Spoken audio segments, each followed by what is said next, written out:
ഷഹബാസ് എന്ന് പറഞ്ഞ നാട് ഞെട്ടിയ ഒരു കൊലപാതകമാണ്. ആ കൊലപാതകത്തിലാണ് ഇപ്പോൾ കുറ്റപത്രം. ജെ ബോർഡ് മുൻപാകെയാണ് കുറ്റപത്രം നൽകിയത്. 6 വിദ്യാർത്ഥികൾ മാത്രം പ്രതികളാക്കിയാണ് കുറ്റപത്രമുള്ളത്. ഗൂഢാലോചനയെക്കുറിച്ച് തുടരന്വേഷണം നടത്തുമെന്നുള്ളതാണ്. എന്തായാലും ഷഹബാസിന്റെ വീട്ടുകാർക്ക് പിതാവിനടക്കമുള്ളവർക്ക് ഈ കുറ്റപത്രത്തിൽ തൃപ്തിയുണ്ടോ എന്ന കാര്യം അറിയില്ല. കാര്യം 6 വിദ്യാർത്ഥികൾ മാത്രമാണ്. ഈ പറയുന്ന പിതാവിൻ്റെ ആവശ്യം ഇതിൻ്റെ കൂടുതൽ കാര്യങ്ങൾ ഈ പറയുന്ന പലരുടെയും രക്ഷിതാക്കൾക്ക് ഇതിൽ പങ്കുണ്ട് എന്ന നേർക്കുനേർ ആരോപണം ഉന്നയിക്കുന്നുണ്ടായിരുന്നു. ഈ സംഭവ സ്ഥലത്ത് ഈ പറയുന്ന രക്ഷിതാക്കൾ പലരും ആരൊക്കെ ഉണ്ടായിരുന്നു എന്ന സംശയമൊക്കെ ഷഹബാസിൻ്റെ കുടുംബം പറയുന്നുണ്ടായിരുന്നു. അതിനുശേഷവും ഏതാണ്ട് വെല്ലുവിളിക്കുന്ന മട്ടിൽ പല സ്ഥലങ്ങളിൽ വെച്ച് പരിഹസിച്ചിരിക്കുകയും ഒക്കെ ചെയ്തിരുന്നു പലരും എന്നൊക്കെ നമ്മളന്ന് അവരുടെ വീട്ടിൽ പോകുമ്പോൾ ഷഹബാസിൻ്റെ പിതാവ് SKN40 യാത്രയുടെ ഭാഗമായി ഷഹബാസിൻ്റെ വീട്ടിൽ പോകുമ്പോൾ അവരുടെ പിതാവ് നമ്മളോട് പറഞ്ഞിരുന്നു.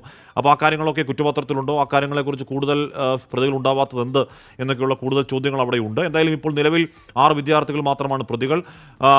അഭിജിത്ത് മുഴക്കം തുടരുന്നു. അഭിജിത്ത്, ഈ കൊലപാതകത്തിൻ്റെ കാരണമെന്താണ്? കൃത്യം മോട്ടീവ് എന്താണ്?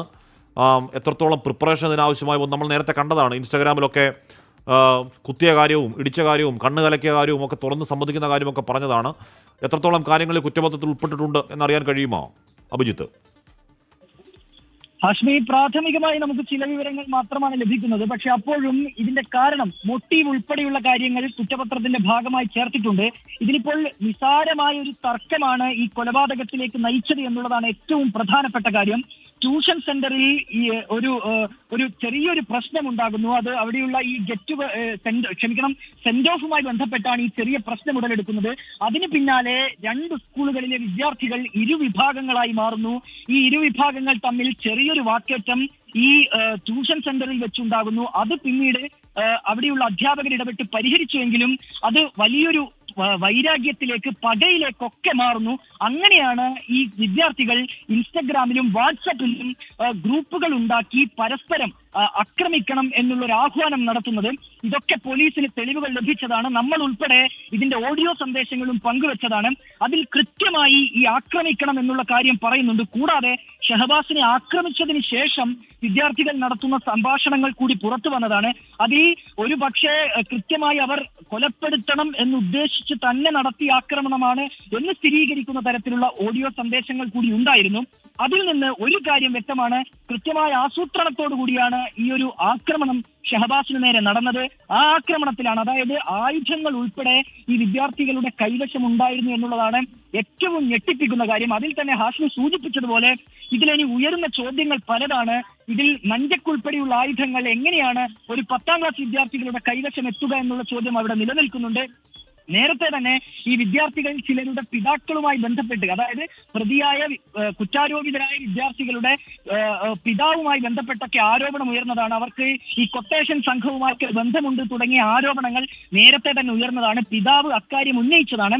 പക്ഷെ നിലവിൽ ഇപ്പോൾ കൂടുതൽ പേരെ പ്രതി ചേർത്തിട്ടില്ല എന്നാണ് അന്വേഷണ ഉദ്യോഗസ്ഥരുമായി സംസാരിക്കുമ്പോൾ വ്യക്തമാകുന്നത്. അത് കൂടുതൽ തെളിവുകൾ ലഭിച്ചതിന് ശേഷം അങ്ങനെ ഒരു നീക്കം ഉണ്ടാകുമെന്നാണ് നിലവിൽ ഇപ്പോൾ മനസ്സിലാക്കാൻ കഴിയുന്നത്. ഇനിയും അങ്ങനെയുള്ള ഒരു സാധ്യത നിലവിലുണ്ട്. കാരണം ഗൂഢാലോചന ഉൾപ്പെടെ തുടരന്വേഷണത്തിന്റെ ഭാഗമായി ഉണ്ടാകുമെന്ന് കുറ്റപത്രത്തിൽ പറയുമ്പോൾ ഇനിയും അവിടെ ഒരു സാധ്യത അവശേഷിക്കുന്നുണ്ട്. നിലവിൽ ഇപ്പോൾ അങ്ങനെയുള്ള ഒരു തെളിവുകൾ ലഭിക്കാത്ത പശ്ചാത്തലത്തിലാണ് 6 പ്രതികൾ, അതായത് 6 പേർ മാത്രം പ്രതികളായിക്കൊണ്ടുള്ള കുറ്റപത്രം ജെ ബോർഡിന് മുൻപിലേക്ക് എത്തുന്നത്. ഇനിയിപ്പോൾ മറ്റു നടപടികൾ, വിസ്താരമടക്കമുള്ള മറ്റു നടപടികളിലേക്ക് ജെ ബോർഡ് കടക്കും. അങ്ങനെയുള്ള നടപടിക്രമങ്ങളാണ് ഇനി ബാക്കിയുള്ളത്. ഏതായാലും ഹാഷ്മി ചോദ്യത്തിന് ഉത്തരം കൃത്യമായ രീതിയിൽ ആസൂത്രണം ചെയ്തുകൊണ്ട് നിസാര പ്രശ്നത്തിന്റെ പേരിൽ തുടങ്ങിയ ഒരു കാര്യം, ഒരു വിദ്യാർത്ഥികൾ തമ്മിലുള്ള വാക്കുതർക്കം, അത് ഒടുവിൽ ഇങ്ങനെ ഒരു വിദ്യാർത്ഥിയുടെ, ഒരു വെറും കേവലം 10ാം ക്ലാസ് മാത്രം പഠിക്കുന്ന ഒരു വിദ്യാർത്ഥിയുടെ കൊലപാതകത്തിൽ എത്തിച്ചേർന്ന സംഭവം, അതിന് കാരണക്കാരായത് സമപ്രായക്കാരായ വിദ്യാർത്ഥികൾ തന്നെയാണ് എന്നുള്ളതാണ് കേരളത്തിന്റെ മനസ്സാക്ഷിയെ ഞെട്ടിച്ചത്. ആ കൊലപാതകത്തിലാണ്, ആ കേസിലാണ് ഇപ്പോൾ അന്വേഷണ സംഘം താമരശ്ശേരി പോലീസ് ജെ ബോർഡിന് മുൻപാകെ കുറ്റപത്രം സമർപ്പിച്ചിട്ടുള്ളത്. ഇതിലൊരു ഗൂഢാലോചന ഇല്ല എന്നെന്തായാലും ഈ കുറ്റപത്രം പറയുന്നില്ല, അന്വേഷണ സംഘം പറയുന്നില്ല. നേരത്തെ അഭിജിത്ത് പറയുന്നത് പോലെ 90 ദിവസത്തിൽ സമർപ്പിക്കുക എന്ന് പറയുന്ന നിർണായകമായ ഒരു കടമ്പ അവിടെയുണ്ട്. അപ്പോൾ ആ കടമ്പയുടെ ഭാഗമായി കുറ്റപത്രം സമർപ്പിക്കുന്നു. അതേസമയം അതിൻ്റെ പിന്നിലുള്ള കാര്യങ്ങൾ, ഈ നേരത്തെ ഷഹബാസിന്റെ പിതാവടക്കം ആരോപിച്ച സംശയങ്ങളിലൊക്കെ ഒരു തുടരന്വേഷണം ഉണ്ട് എന്ന് തന്നെയാണ് പറയുന്നത്, അല്ലേ? തീർച്ചയായും ഹാഷ്മി, അങ്ങനെ തന്നെയാണ്. ഒരു തുടരന്വേഷണം അവിടെ ഉണ്ടാകും. അത് ഈ ഗൂഢാലോചന സംബന്ധിച്ചാണ്. കാരണം ഞാൻ ഈ സൂചിപ്പിച്ചതുപോലെ തന്നെ നമ്മൾ ഷഹബാസിന്റെ വീട്ടിലെത്തിയപ്പോൾ ഉൾപ്പെടെ ഷഹബാസിന്റെ പിതാവ് ചൂണ്ടിക്കാട്ടിയ ഒരു കാര്യം, ഇത് വിദ്യാർത്ഥികൾ മാത്രം ആസൂത്രണം ചെയ്ത് നടത്തിയ ഒരു കൊലപാതകമല്ല.